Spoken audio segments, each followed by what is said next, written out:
Good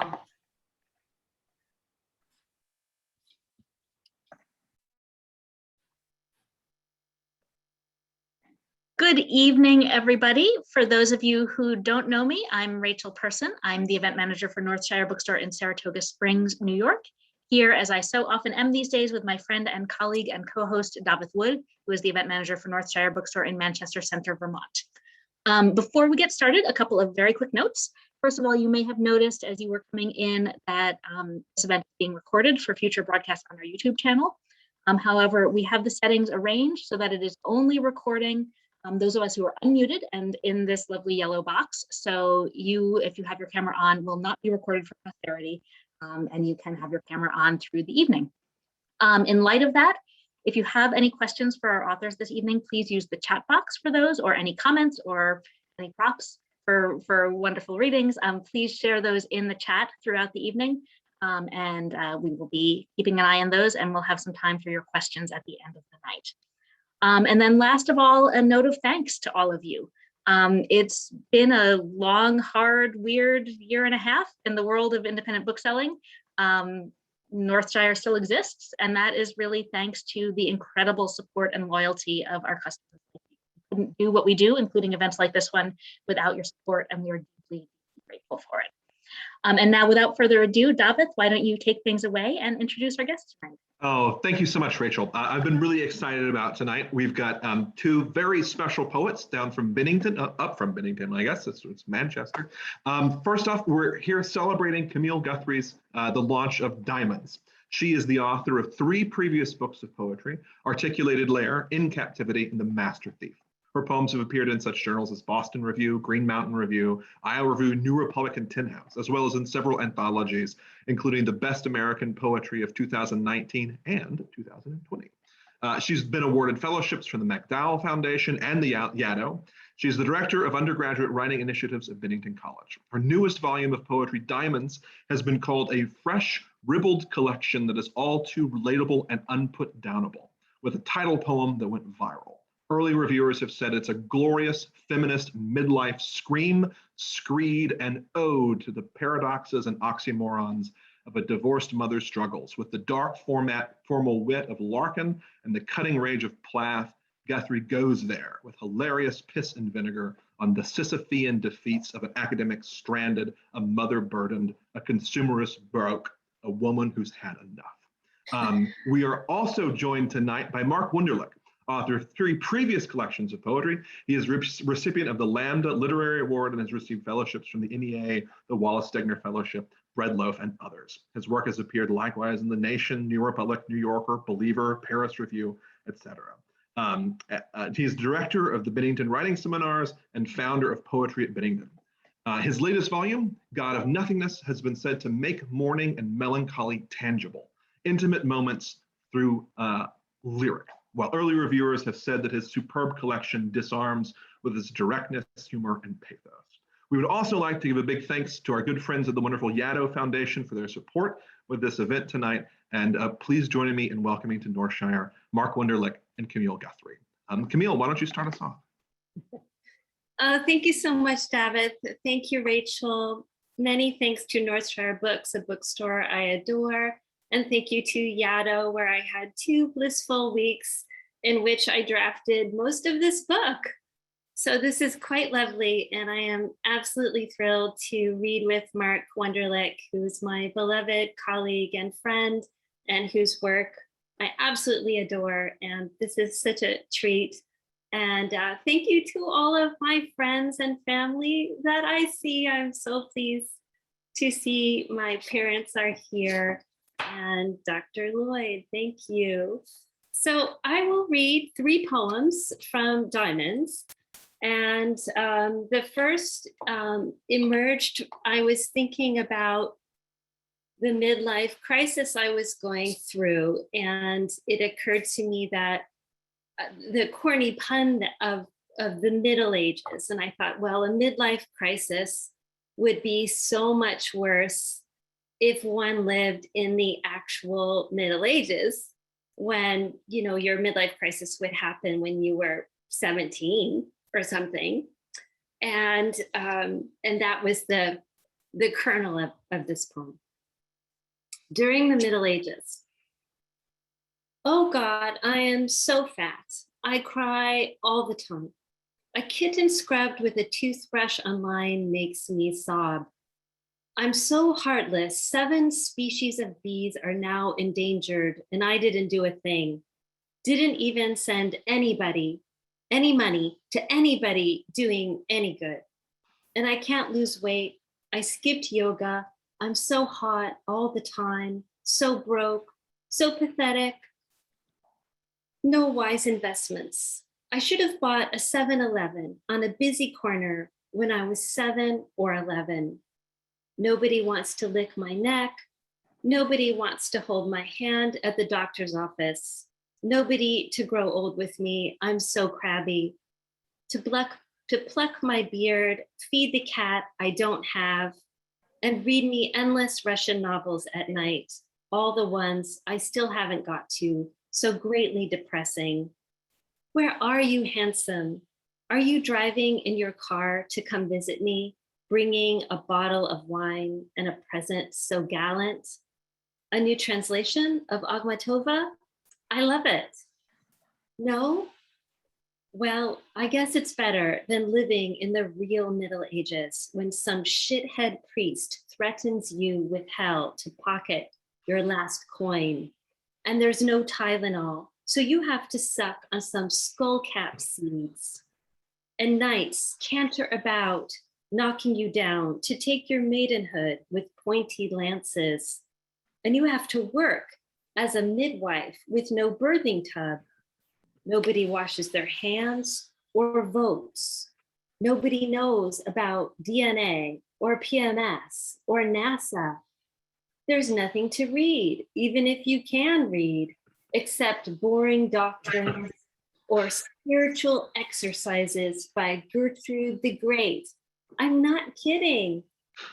Yes, there's Dante, Chaucer, and some sagas, but it's not like you'd get near those books. You'd be lucky to have some jerk recite the latest by Wulfstan the Cantor by campfire right before he beheads your uncles and forces you to rub salve on his abs.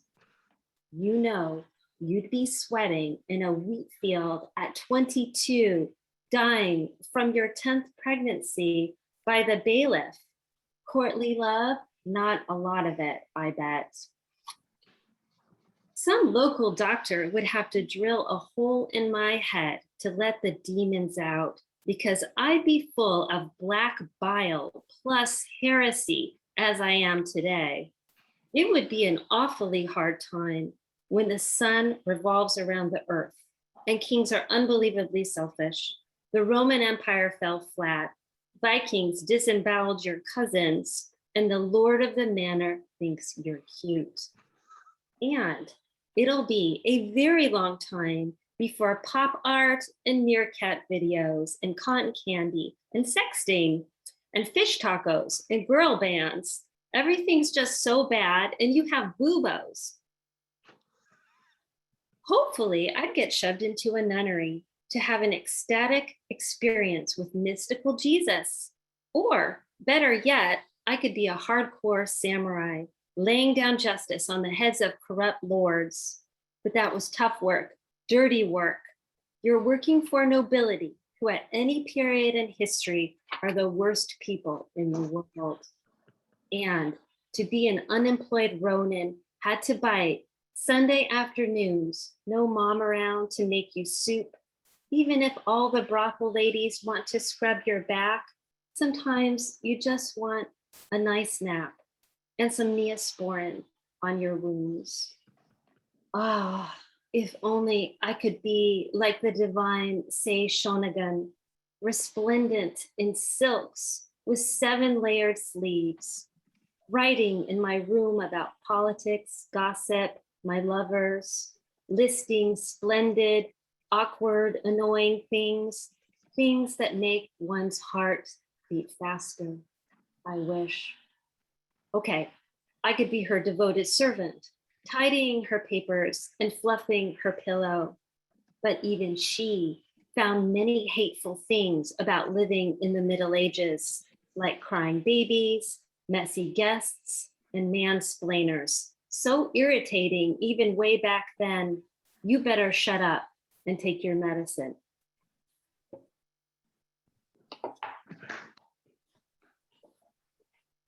I wrote that before the pandemic, clearly. I had read it somewhere on the internet that Smith College's library has Sylvia Plath's prom dress in their collection. And that seemed to me to be magical. So that's where this next poem comes from. Magical object. It's a little known fact. One of the most magical objects in the world is Sylvia Plath's prom dress. Strapless, white Duchess satin, full skirted with 1,000 layers of tulle and a pleated heart-shaped bodice. I put it on. I put it on to cut an exquisite debutante silhouette because I need its power today. My marriage is over and my youth is gone. I need knowledge, facility, vision, and I don't want to drive into this tree. I zipped up to the back by myself and said, I want to live. Poof went the dress into a wide circle of vibrating luminous threads. Now I'm flying over my house where icy clouds blow over the roof in a severe white winter sky. The sky is blue on Pluto, I've read, 230 degrees below zero, cold as the hearts of the enemies of poetry. Nothing can pull down the froth of this décolletage as I hitch up the floor-length chiffon. My blue ankles peek from the hemline. As I soar over the ice fields of Pluto, nothing can tear apart these radiant waistline seams. Plath knows what I mean. She who lived through the coldest London winter, who wrote at night with chilled fingers and made a rough decision, her poems thrust from a scorched heart, her line breaks slice through. I put it on, my shoulders point above the glaring satin to hold up the bodice. My breasts fill out, the spotless tulle propels my body forward. Where are we going now, Plath? What shall I do with your prom queen power? Nobody, nowhere can say.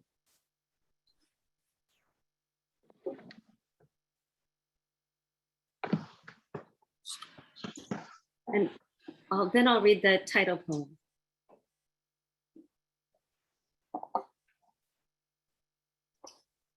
The first idea I had for this poem, Diamonds, came from the fact that I was spending hundreds of dollars buying digital gems for my kids when they were little and playing these games on the phone. That would only be fun if I would buy them, you know, $14.99 of gems to, you know, or gold or diamonds or something. So to entertain them.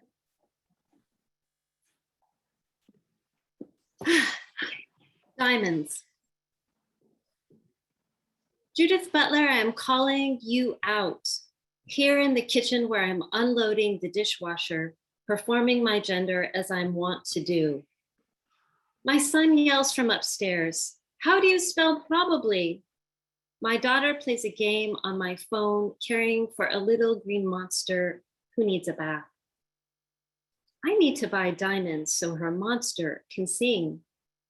I need a sack of diamonds so I can work part-time and take care of my kids and still eat when I'm old, performing my old lady tasks.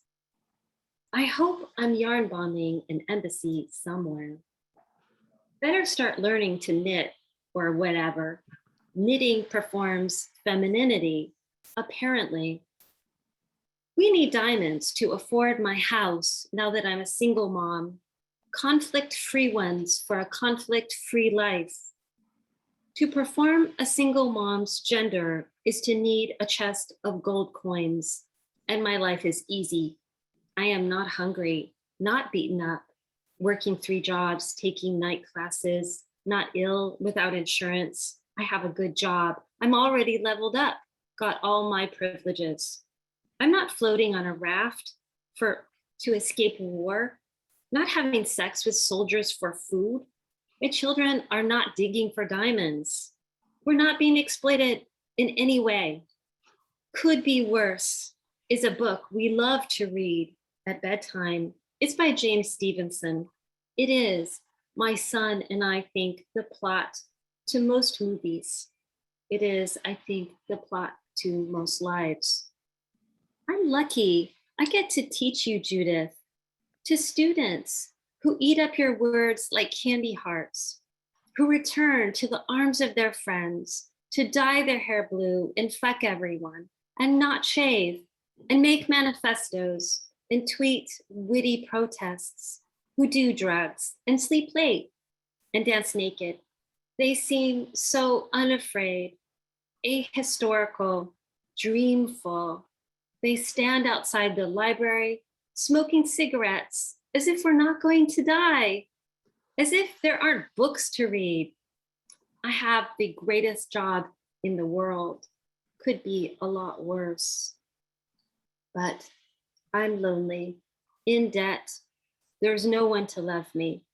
I'm feeling sorry for myself and guilty for all my luck. Mutually contradictory states of mind. That's what Shakespeare invented, supposedly. Gender, you say, is a performance continually created through citational repetition, daily rituals we put on again and then again, as if we were born into a theatrical family putting on the same play that's been going on forever, and there's no way out. So says Foucault. Michelle, my turtleneck darling, I love you. Although you make me feel imprisoned, docile, and subject to self-surveillance.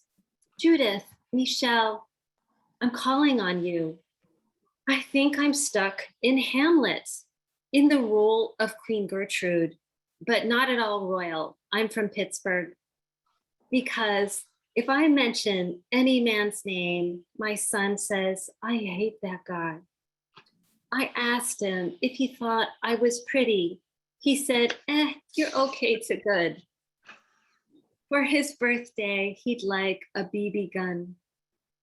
My daughter spins in the living room to Rihanna, who has a pile of diamonds, probably. This little Ophelia talks to her Legos and swims with water wings. She wants to know if music is air. She says my butt jiggles when I walk. Yes, that's it. I am a single Gertrude in a little New England hamlet. Yet there are no louche kings to marry, no murderous uncles available nearby. Yet in the porches of my ear has poured the poison of the wish for reliable love. Marriage is a prison, then is the whole world one? What I want is someone, not a husband, to perform the male gender around my house. I need help stacking wood, putting the garden to bed for the winter. I need a man in my bed. It goes way below 0 in the winter round here. The garage door is broken. I don't know how to fix it. Better learn to fix stuff, I guess. Like Gertrude, I am the interpreter of the men around me as I put snacks into little plastic bags. And so disciplined plan another play date. I play the assuager. I'm afraid of being left with nothing for my future.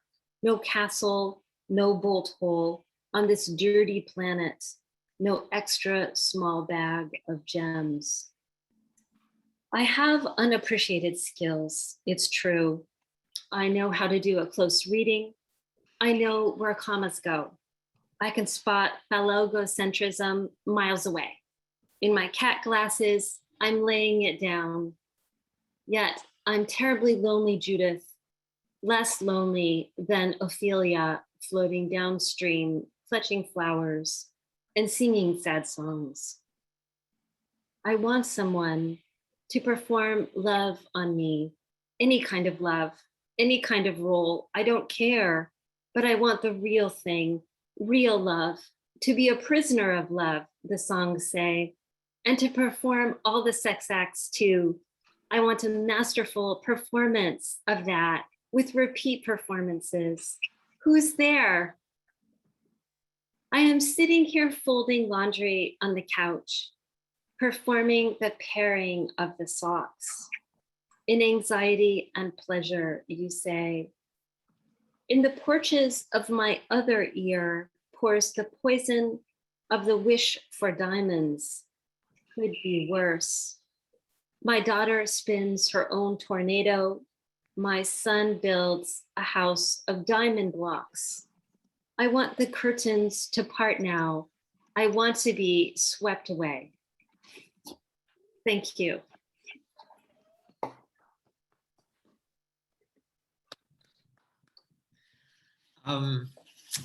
Wow, Camille, what a fantastic reading.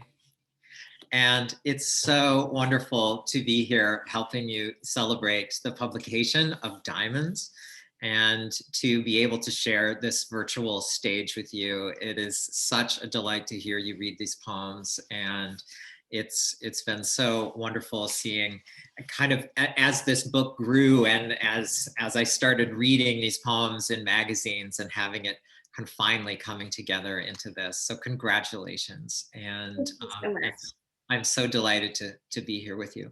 I want to begin by thanking Rachel and David for organizing this, and everyone at Northshire Books at both of their locations, which we were saying creates a sort of two twin poles of literary awesomeness in the North Country. And so I hope that you can get to those stores or order books from them, because they are the best. And I also want to thank the Foundation of Yaddo for their sponsorship of this event, and of course, to all of you out there who are tuning in. And it's so nice to see so many names in the participant group over here, whom I recognize.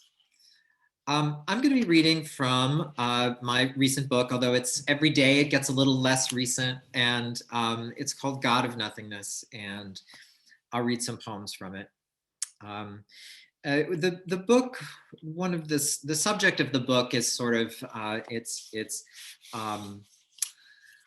in 2018, 8 people I was close to died. And this book kind of takes up some of that. It I have a number of elegies in this poem. It's also during a time when we sold the family farm, and it came to me to kind of make that happen. And in that way, I've became this sort of end of the line in a significant way. And so the book also thinks a little bit about the ways in which one sort of grows away from a kind of place of origin. The weather has changed. We're now in cold time, right? It seems like we went from the warm half of the year. Now suddenly we find ourselves in the time when we enter into the cold half of the year. This first poem that I'm going to read is kind of about that shift, and it's called First Chill. This year, I did not love the first snow, took no joy from the clean whiteness masking the contours of my yard, the last leaves stripped from the weeping beach to reveal its looping undercarriage, the ground hardened underfoot as the world froze in late November. I have secretly admired the first hard frost, killing the garden, putting an end to its many failures, the beetles and rusts finally put to death, and which are hard not to see as moral judgments on my insufficient diligence. This year I put on the woolens, banked the stove with oak and elm, watched the snow feather down on the spruce, the grass still green under white, and I felt an uncommon dread for the inward turn that usually marks these days that end in early nights at home with their firelit contemplations, the darkened privacy of the lamp encircling the pages of an open book. I wanted more, not of summer with its swampy air and the nighttime amphibian whir, but of autumn with its metallic skies swept with clouds, of the promise of something about to end, but not yet taken away. Above the Catskills, the peaks are veiled in a cloud of snow. This is where I think my dead have gone, my father and Lucy and John, the dead being impervious to cold, having left their bodies with us to cherish, but also to bury and to burn. I imagine them as they wander the high peaks, rippling like figures underwater, like figures one dreams and forgets, a shape drawn and erased so only the pencil's impress remains. Now that they are frozen, I know they are truly dead.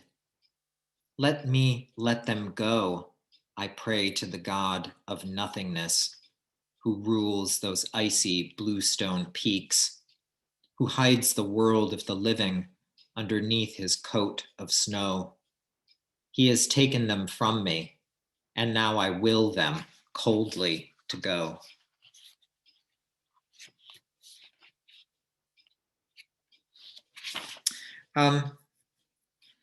Next poem is kind of in a similar vein. It sort of precedes the death of my father, but it's called Visitation. My mother is alive and funny in the house above the marsh. I think she does not miss my father much, as he is still alive, though elsewhere. Now that the men and dogs are gone, the team of mules separated and sold off to Iowa and Missouri. Now that we put down the last Labrador, a curly-coated giant stinking in the kitchen, who loved a tennis ball arcing through the air more than his keeper, more than ducks or food, more than rolling in some putrefaction. Now that the yard is quiet, the guns slumbering and locked in their closets, the wild creatures have returned to the yard. The forked horn buck gingers out of the woods to eat the windfall apples. The woodchuck undermines the retaining wall. Bats, squirrels, a coyote printing his mute tracks in a loop around the house, which is now locked in a feminine quiet, and where my mother reads, works her puzzles, clicks her needles as she knits another sweater for a baby I'll never meet. I think she likes being unobserved. Husband gone, boys grown up strange and long since moved away. She does as she sees fit. Now it is just the creatures who watch her come and go, like the bobcat she startled when she stepped out on the porch, who looked up, saw her, and then disappeared into the trees. He left no tracks, no whiff of musk or scat, and so my mother wonders, to no one who will hear, if the cat was ever really there at all.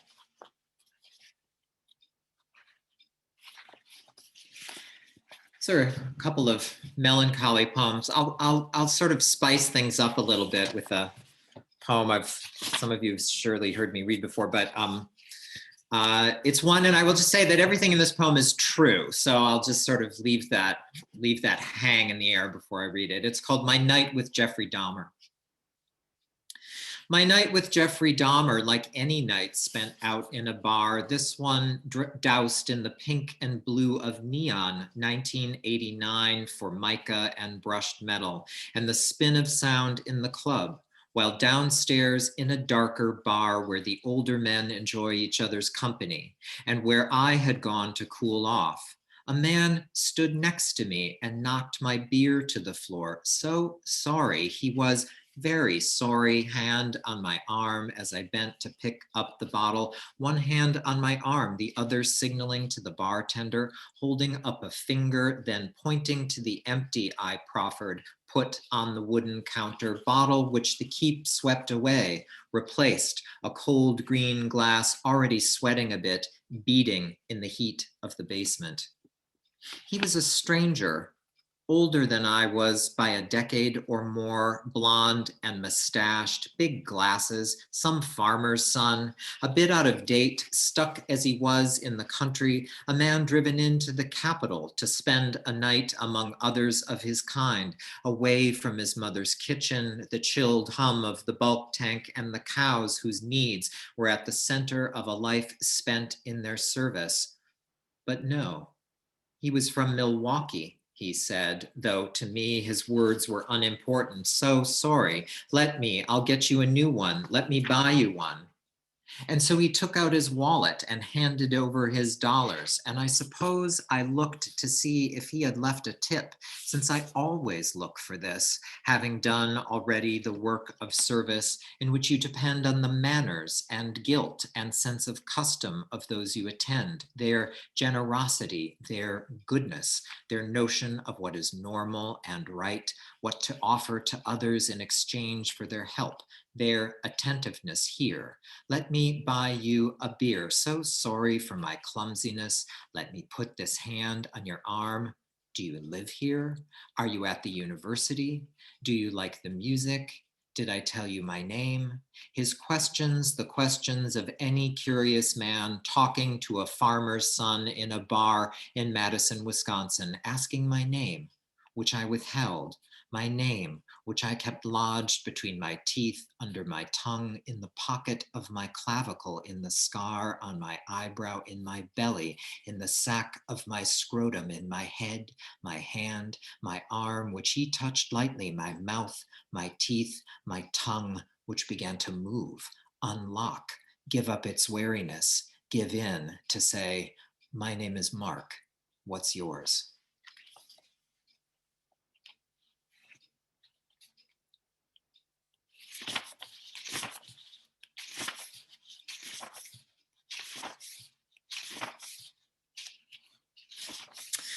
This next poem that I'll read is, this one and maybe one short one. This one is called Death of a Cat. Little beast on the metal table. She took the needle into her forepaw and didn't flinch. The medicinal death fit itself inside her, ran the blue and red map, burned up into her lungs and brain and heart, which slowed, and she slept until there was no breath left, and her body emptied itself of air. A little blood showed at the nose, and as her warmth left, her lungs and throat rattled a little, which was the sound of the earth taking back the quickness it had lent her. 11 years had passed inside her body, all of them as my companion, having found her as a kitten shut up in a cage. These are the years during which I have lost a great deal, while the cat watched in her dumb way, unburdened by the need to assign language to everything she sees. A man I loved left, and the household we built together became a private realm, populated by my singularity, the paper city of my books, and by this cat who patrolled the 32 corners of the house. She occupied the place in my absence and my presence, eating and licking her paws, shedding her undercoat as winter folded back into spring, and insects and stray bats returned as fodder for her games of cruelty. She knew nothing of my nephew and the noose he slipped around his neck, leaning forward while seated on the floor, until the life was strangled from him, and he was found among his store of guns, a long knife, the tight black clothing that he wore. Outside, Portland kept winding past with its bicycles and beer, pretty bridges spanning a river whose name I don't even know, a city image of perpetual immaturity, fixed like a young man strained against a rope. Hope didn't live there with him in the clapboard house he shared, and for some time, it didn't live with me either. The cat didn't mind, winding behind the wood stove in the fall, when the first cold nights sent me to split some kindling and warm the old stones of the hearth. She didn't care about anything other than herself. And in this, there was perfection: to eat and sleep, to find amusement in the hunt, to seek out the slant of sunlight where it warmed the clean pine floors, and to meet me when I came home in a way that resembled love. How she came running, hearing my key turn the tumblers of the lock, even though I had trained her to link the sound of my arrival with the food I would spill into her bowl. There was bliss in this, to be met by a body at the door, to be joined at night in a bed, her head within my reach, inside which no words tumbled, no reasoning wrecked the morning, no memory bound the missing to my single body left lying nightly in the bed. In the morning, I rise up and go out into the world, forgetting whatever images flickered through the dim chambers of house or brain, bed and book and hearth, the smoke rising up from the stove embers, which, in the morning chill and with my black tools, I stir back into warming life.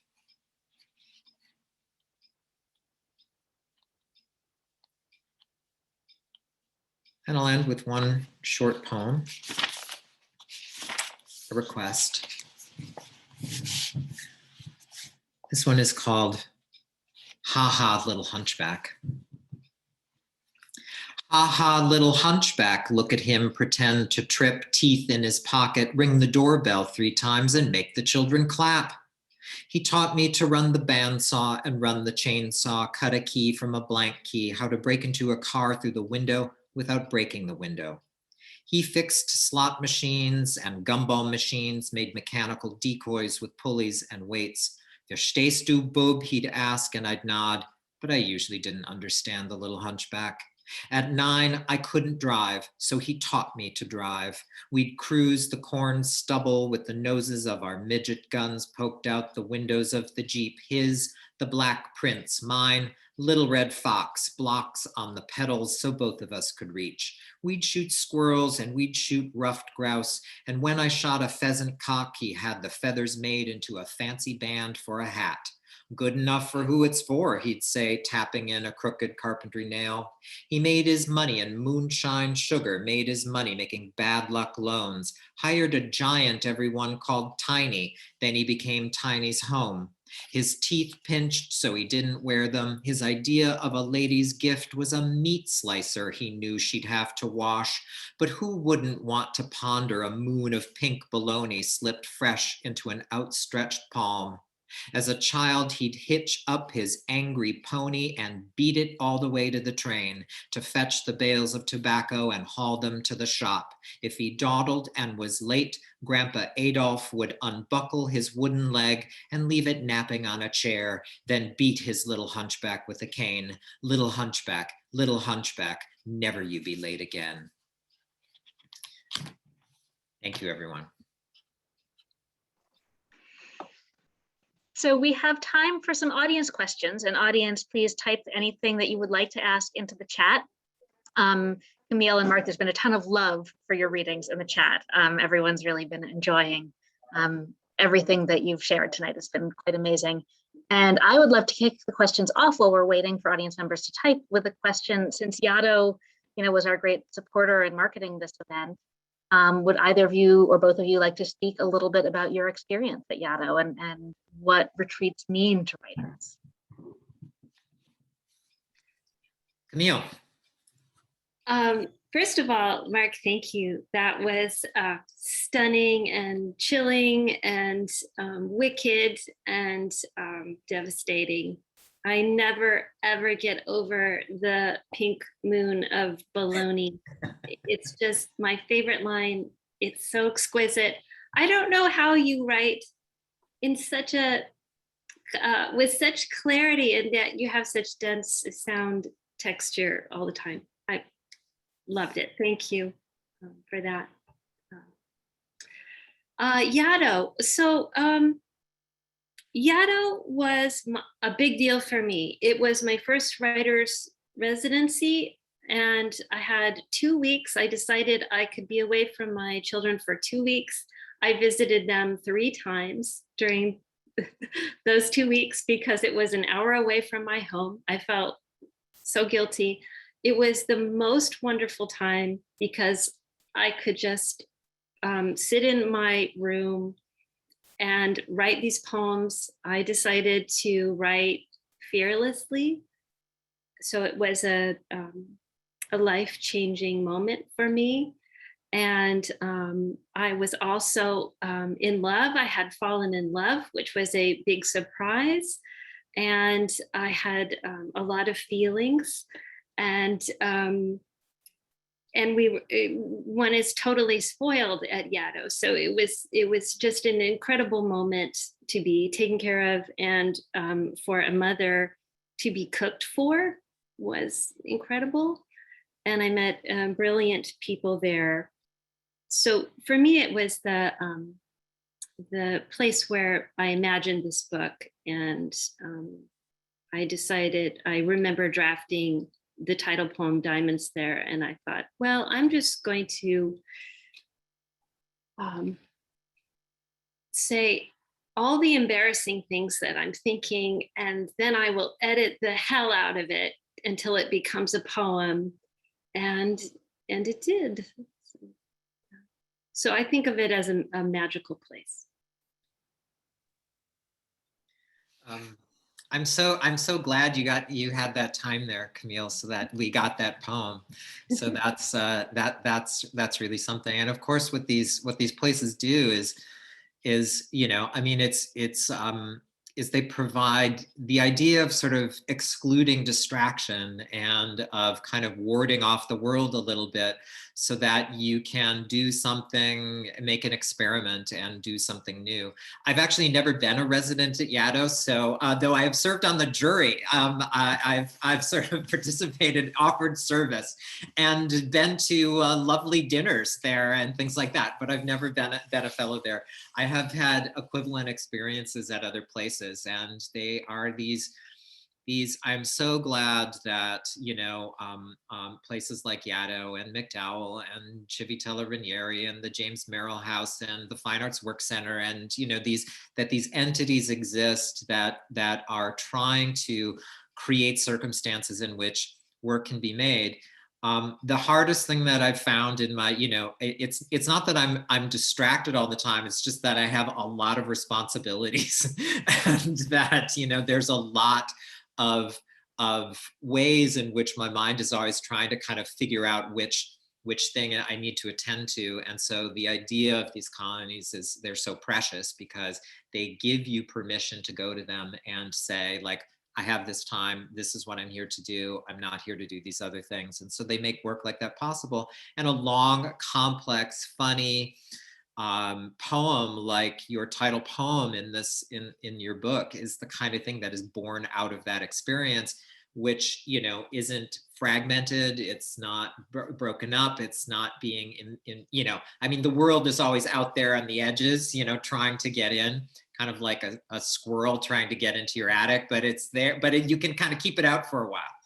So I'm eternally grateful to all places like Yaddo. Thank you both again for that reading. I absolutely loved it. But I've got a question for both of you, for you, Camille.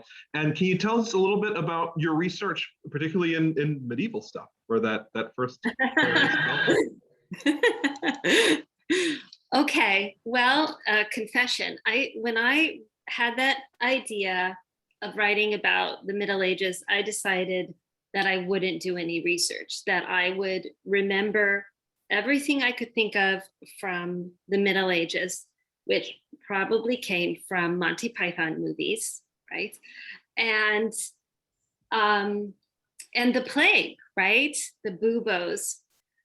And then, I'm a slow writer, so I rewrite the poems and revise endlessly. So at some point I cheated and but I decided only Wikipedia. I'm not going to read real historical books about medieval times, because I find that when I do, I just get so many ideas, I can't stop adding things. So when I went to Wikipedia, I found cool things like Gertrude the Great, who was a real person who wrote spiritual exercises, and Wulfstan the Cantor, who apparently was a real bard at that time. And I loved the name so much, I had to include them. And, and then of course, I love the writer, say, Shonigan. I love The Pillow Book. It's one of my favorite books.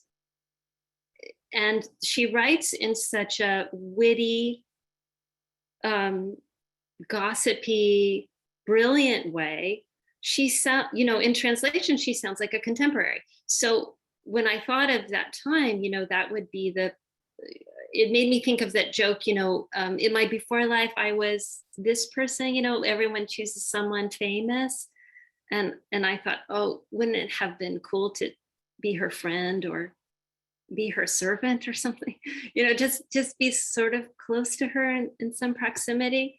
So I brought her in as well, because many of the poems, like Diamonds, apostrophize writers that I loved, like Judith Butler or Foucault, or apostrophize texts that I love, like Hamlet.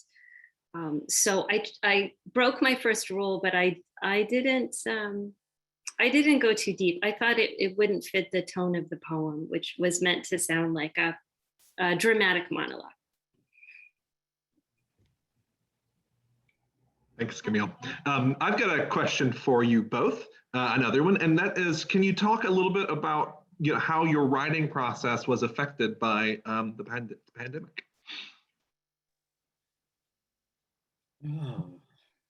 Oh. Well, let's see.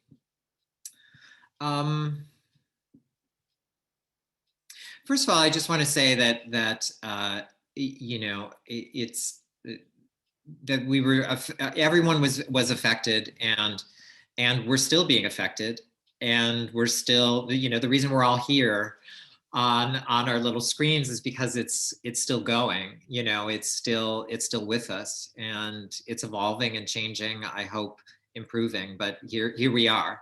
And I guess I would preface it by saying that my life in many ways was sort of unaffected. I didn't lose anyone, and I didn't get sick, and I kept my job, and all of those things I was grateful for. I guess the thing that did happen is that I just worked all the time, and the divisions that I used to have between work life and personal life were eroded so quickly, and I also just became incredibly ambitious. I think one of the things that I did during the pandemic, which has evolved into further writing and which I'm really kind of grateful for, is when I was teaching at Bennington I was supposed to be teaching a seminar on the German language poet Rainer Maria Rilke in the fall of 2020. And we were given these options to figure out how we wanted to teach. Is it all Zoom? Is it asynchronous? Is it, how you want to do it? And I, because it's Bennington and because you can do these sort of things, I said, I want to teach the entire class through the mail. I want to write letters to my students, and then I want my students to write back. And I don't want to Zoom, and I want us all to write circular letters to each other that sort of move around, that people send one to the next. And I wanted us to kind of read these things together and and then respond deeply in writing to each other. And that was my notion. And so I started doing that, and I found what I did is I just wrote these like essays about this work that I really love. And I don't know that I would have done that if that circumstance hadn't brought itself. And now this has become part of a nonfiction book that I'm working on, writing about Rilke and writing about reading the Duino elegies during a year when 8 people I knew died. Right, so that became it. And so also part of that book is going to be the correspondence that I had with my students. I then, I just tweeted something about it, and I received, it's not an exaggeration, 1,000 queries from people asking me how they could take that class. And so I offered it kind of publicly. And 1,000 people did not take the class. I had to sort of cap it, but nearly 100 did. And I continued writing these letters about this to people and sending them weekly, writing this. That was what I did during the pandemic. It is the thing that I have to show for this time. It sort of reflects my isolation and my love of this work, but also my engagement with it. So that's something that I did. But I want to hear about Camille. Oh my God, Mark, that is incredible. I cannot wait to read this book about Rilke in your class. And that's extraordinary that 1,000 people wrote you to take the class. How amazing. I love to think of you in your house sending off 100 letters with Rilke, with a letter about Rilke. That's just incredible. Well, so many things come to mind. Like Mark, I am very lucky because we did not get sick, and I live in rural Vermont, which was a very safe place to be and is a safe place to be during the pandemic. And I was able to teach on Zoom, and I'm also an introvert. So it was a time that wasn't hard for me to adjust to, actually. And I read a lot of books. I read Alice Munro for the first time. I don't know why it took me 50 years to discover Alice Munro, but it was incredible artistic experience for me to read her, and all of Octavia Butler's books as well. Just absolutely devastating artist. And so a quiet time at home reading.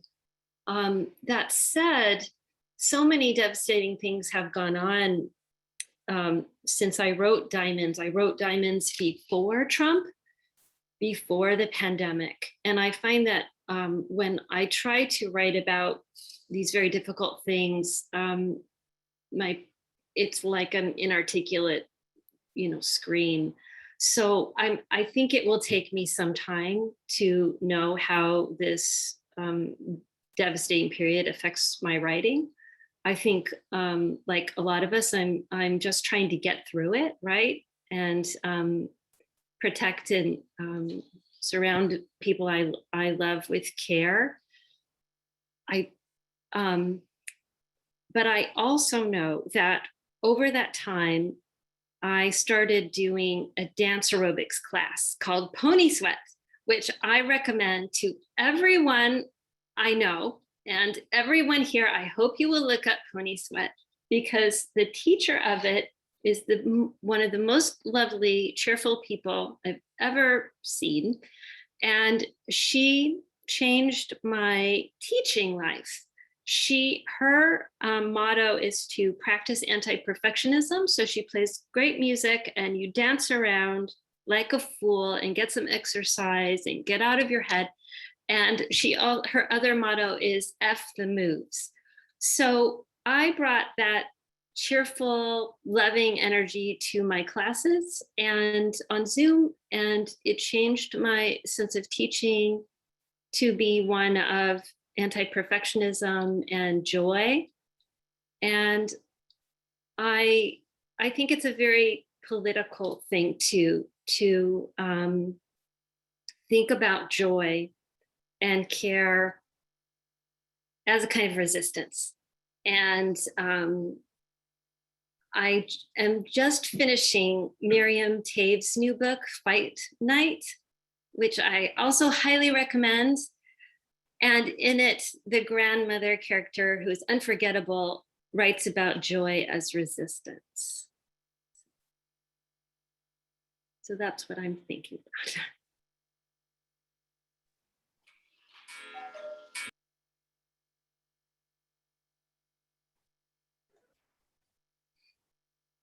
Thank you, Camille. And yes, Fight Night is great. There is one question, more question I received. I was DM'd from Carol in the chat, and she asked, Camille, if you could give a few more details about how you decided to approach your poems fearlessly. Fearlessly. Fearlessly. Well, let's see. I think I decided to practice the old feminist dictum that the personal is political. So, and to embrace embodiment, right? This is what we talk about when we teach feminist theory. And so I decided to include things like, you know, how I was feeling about my body, or the daily things that I was doing, or things that I was overhearing, and to, when you write the lyric poem is a very kind instrument to elevate one's personal experience, right? Because it sets the I, it sets the person on this huge stage. And so the one's feelings, one's daily life become these huge concerns, right? These big poetic concerns. And so I thought one of the ways I would do that was to use poetic forms. So there are several sonnets in the book. There's a sestina, there are some apostrophes, there's some dramatic monologues. And I felt, well, I have all of these messy, ugly, difficult feelings, but if I shove them into a poetic form, they will have structure. And the restraint of it will help me organize them and understand them. And then I can also play with the form and subvert it. So that was one method I had to try to be fearless and brave, was to depend on poetic form as a kind of stabilizer through the difficult time I was going through. And then it becomes technically pleasurable. So one can write about very difficult things, but the pleasure of revision and the sound devices and meeting the form in its traditions takes over. Wonderful. Camille and Mark, this has been such a wonderful evening, but unfortunately we are just about out of time and we need to wrap things up. I could listen to the two of you talk all night long. But thank you so much, both of you, for taking the time to be with us here tonight. Thank you, Rachel. Thank you, David. Thank you so much, Mark. Congratulations, Camille. Thank you. Congratulations to you, Mark. Thank you. It's so lovely to see you all. Thank you for coming. Audience, thank you so much for being here. You can order both authors' books at northshire.com. And while you're there, you can check out other great upcoming events that we have. We have events pretty much every week, including coming up in November. We'll be hosting another poetry reading for former Northshire bookseller who's just published her debut, Devon Walker Figueroa, and Mark will actually be back with us that night. So come on back and join us for another great reading. Thank you, everyone, and have a wonderful night. Thank you.